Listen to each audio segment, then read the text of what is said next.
இந்த 330 watts polycrystalline panel அது எல்லாமே இப்போ சுத்தமாக நிப்பாட்டிட்டாங்க. பாலிகிறிஸ்டலைன் ப்ரொடக்ஷனே இல்லை அப்படிங்கிற அளவுக்கு சுத்தமாக நின்று போச்சு. அதில் 8 ஆம்பியர் வரும் ஒரு பேனல்லேருந்து. ப்ராக்டிக்கல் கண்டிஷனில் பார்த்தீங்கன்னா ஒரு 7 ஆம்பியர் 7.5 ஆம்பியர் வரும். Voltage 45 volt open circuit. நம்ம க்ளோஸ்டு சர்க்யூட் வோல்ட்டுன்னு சொல்லுவாங்க, பவர் வோல்ட்டு. அதாவது ஒரு பேனல் இன்னொரு பேனலோட கனெக்ட் பண்ணி ஒரு டிரைவோட கனெக்ட் பண்ண பிறகு இருக்கக்கூடிய வோல்டேஜ் தான் பவர் வோல்ட்டுன்னு சொல்லுவாங்க.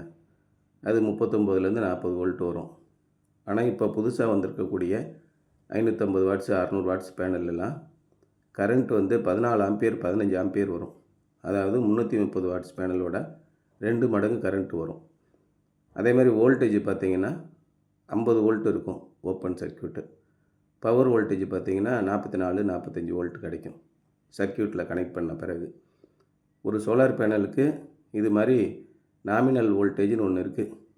இப்போ நீங்கள் 330 வாட்ஸ் பேனல் வாங்கினாலும் 550 வாட்ஸ் பேனல் வாங்கினாலும் அதோட பேர் 24 வோல்ட் பேனல்னு சொல்லுவான். அப்போ 24 வோல்ட் பேனல்னு சொல்லும்போது அதில் நீங்கள் 24 வோல்ட்டே எதிர்பார்க்கவே முடியாது. 24 வோல்ட்டெல்லாம் வராது. பேர் தான் 24 வோல்ட் பேனலு. ஆனால் அதுக்கு ஓப்பன் சர்க்யூட் வோல்ட்டு அதேமாதிரி பவர் வோல்ட்டுன்னு 2 இருக்குது. அந்த ஓப்பன் சர்க்யூட் வோல்ட்டு தனியாக ஒரு சோலார் பேனலை வச்சு நீங்கள் செக் பண்ணும்போது வரக்கூடியது. பவர் வோல்ட்டுங்கிறது ஒரு சர்க்யூட்டில் கனெக்ட் பண்ண பிறகு வரக்கூடியது. இந்த மாதிரி பழைய பேனலுக்கும் புது பேனலுக்கும் வித்தியாசமான எலக்ட்ரிக்கல் கேரக்டரிஸ்டிக் இருக்குது.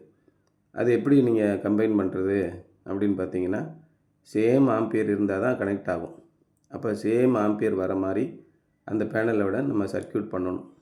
அந்த மாதிரி சர்க்யூட் பண்ணி கொடுத்தீங்கன்னா கண்டிப்பாக பழைய பேனல் புது பேனலோட வேலை செய்யும். சாதாரணமாக ஒரு பேனல் 2 பேனல் மட்டும் சேர்க்கும்போது ஒரே குழப்பமாக போயிடும். அப்போ அதுக்கு நம்ம அந்த சர்க்யூட்டில் எத்தனை பேனல் பழைய பேனல் இருக்குது, அந்த பேனல்களை எப்படி 15 ஆம்பியர் ஆக்குறது அப்படின்ற மாதிரி வயரிங் பண்ணி திரும்ப 15 ஆம்பியரையும் 15 ஆம்பியர் புது பேனலையும் கனெக்ட் பண்ணும்போது அது சீரீஸில் கனெக்ட் ஆகும். அந்த மாதிரி இங்கே செஞ்சு ஒரு 300 அடி ஆழத்துலேருந்து தண்ணி எடுத்து கொடுத்துருக்கோம். அப்படி கொடுக்கும்போது நார்மலாக பெர்ஃபார்ம் பண்ணுது. அது பகல் நேரத்தில் 40 ஹெர்ட்ஸு 42 ஹெர்ட்ஸு அப்படி போகுது. ஒரு நாளைக்கு 6 மணி நேரத்துலேருந்து 8 மணி நேரம் இறைக்குது. இப்படி இறைக்கும்போது 7.5 ஹெச்பி பம்பு அப்படின்னா ஒரு 12 ஆம்பியர் வரைக்கும் எடுக்கும். அந்த பம்போட எஃபிஷியன்சியை பொறுத்து இருக்குது.